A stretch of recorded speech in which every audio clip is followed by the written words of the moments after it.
translated. This is called Asbury Park. Another day goes down on the old house I am now lucky enough to live in. On the radio, a voice remembers a farmhouse, and suddenly I do too. A farmhouse where written words had no taker, no easy place to pile in corners or at the sides of beds.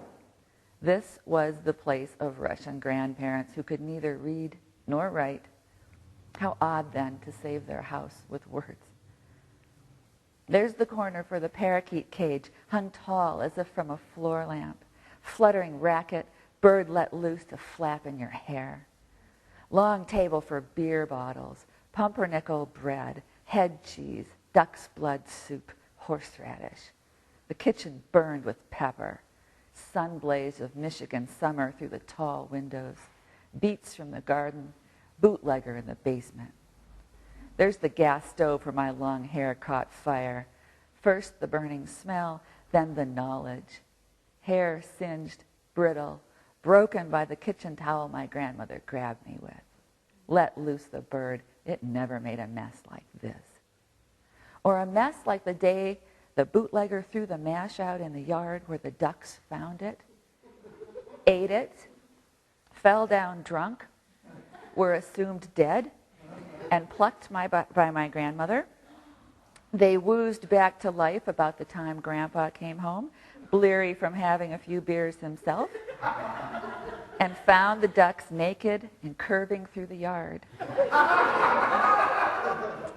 Long before I came along, destined to catch fire in the kitchen, my father shot pheasants from the attic window, the same attic where, on his way to being able to fix anything, he took his mother's sewing machine apart, was spanked hard for his curiosity, then put it all back together and started the treadle whirring for another 20 years.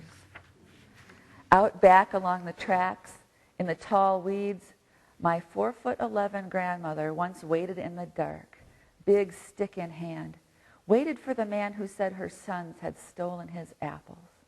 Watch him try to get home, drunk as a duck, as she waylays him, tells him, "Don't you ever again," and he never does.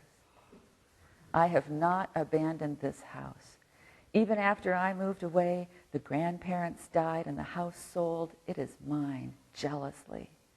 Even after new people bought it, burned it down for the insurance, left it to become flame and fragment, it is mine obsessively. I'll never let the bootlegger out of the basement. I keep my grandmother always climbing her footstool to reach the tall white cabinets. My grandfather is forever walking home on the railroad tracks that edge Asbury Park, swinging his lunch pail, suspenders carving an X into his back.